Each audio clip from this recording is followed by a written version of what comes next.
Hello, friends.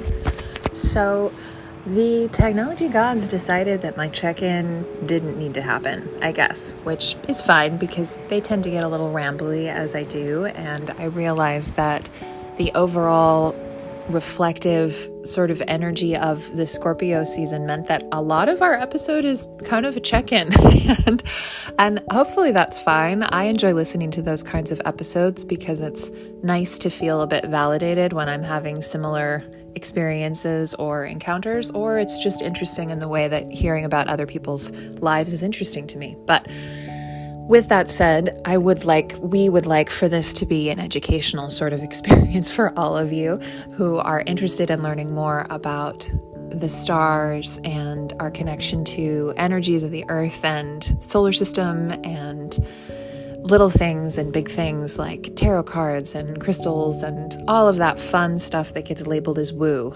And I hope that for some people it even challenges you a little bit to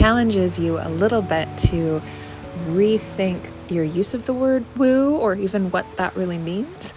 I think right now we're in this time, maybe it's an age of Aquarius thing, I don't know, where more and more people are coming back to these sorts of old pieces of wisdom and lore, like the use of tools that are connected to the earth and collected to the unconscious, like those two that I just mentioned, to sort of better understand ourselves and what we're here for, what we can do with this precious time we have that we're here. So here is what I wish to offer, I guess, that I am happy to replace my rambling check-in with.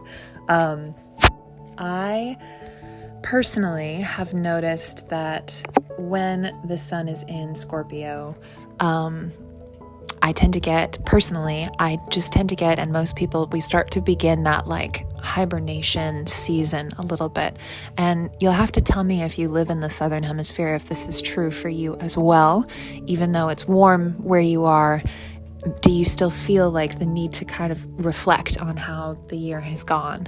And the astrological new year doesn't happen until Aries season, but I do still personally feel like January is, in a lot of ways, a time for planning and new beginnings.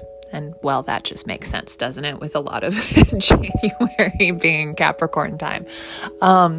So I guess I'd just like to offer you some thoughts, some prompts maybe to explore in a journal or, make your own voice note. And those would be related to this full moon eclipse in Taurus, the opposite sign of Scorpio. So because they're opposites, they're obviously connected, right? And they are in compatible elements, earth and water. So the water of Scorpio for me is very much like a digging down. I picture it as kind of still water, but that's the phrase, right? Still waters run deep. And it's really about digging through what maybe parts of yourself, your shadow self is one of those phrases I hear thrown around a lot in regard to Scorpio and in regard to eclipses. So whatever that means to you, those are the parts of yourself that you've maybe abandoned because they didn't feel publicly consumable, right? They're not fit for public consumption, or they embarrassed you at some point, or are, parts of yourself that you just put away during some kind of trauma. And Scorpio season is a great season to go through if you are able to have the assistance of a mental health professional, I think, because digging through that shadow stuff can get really heavy and hard. So have somebody that you can talk to about that is my advice there. But I suppose my prompts would be on that end, what parts of yourself are you looking to reintegrate, or do you need to reintegrate? Or just what parts of yourself have you kind of abandoned in your past? And then on the other side of that, we dig these things up, these things that may seem initially to be the darker, the ugly parts of ourself, but we find through a Taurus lens, which is about value and growth, that they really do have value, that these are treasures. So all of you, whoever you are, is certainly a treasure. You're here. I'm grateful you're here. And the Taurus side of things would then, I think, ask you to figure out, once you, integrate these parts of yourself, these stories that maybe need to come back, these talents, these interests, curiosities, what value do they or could they add to your life? And it could be as simple as just remembering, I used to write poetry, and maybe it was bad because I think it's easy to write bad poetry, but I really used to enjoy that. So I'm maybe going to bring that back, and it will just be for the simple joy of creating something. Those would be my prompts. What are some things that parts of yourself or talents that you have sort of let go, and how can you bring them back? And further on that theme of what do you value, I suppose I would ask that you do some of that Scorpio reflection and think about your real true values.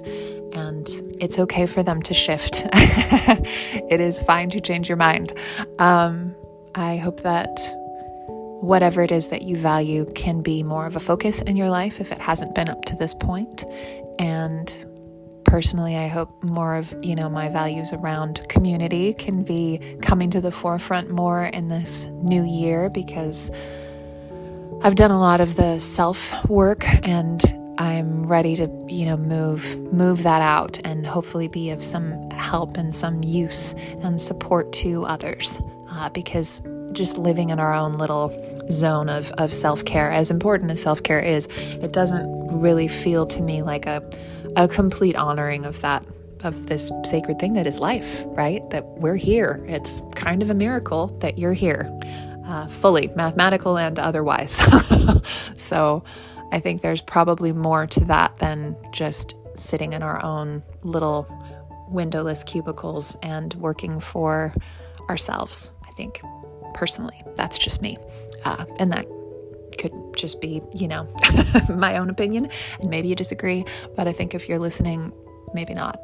So, still rambly here. Sorry about that. But I hope that the prompts are somewhat helpful. I hope that during this time you maybe get a good view of the moon, just purely because it would be awesome to see it. It's very rainy and cloudy where I am, so I'm probably not going to get to do that.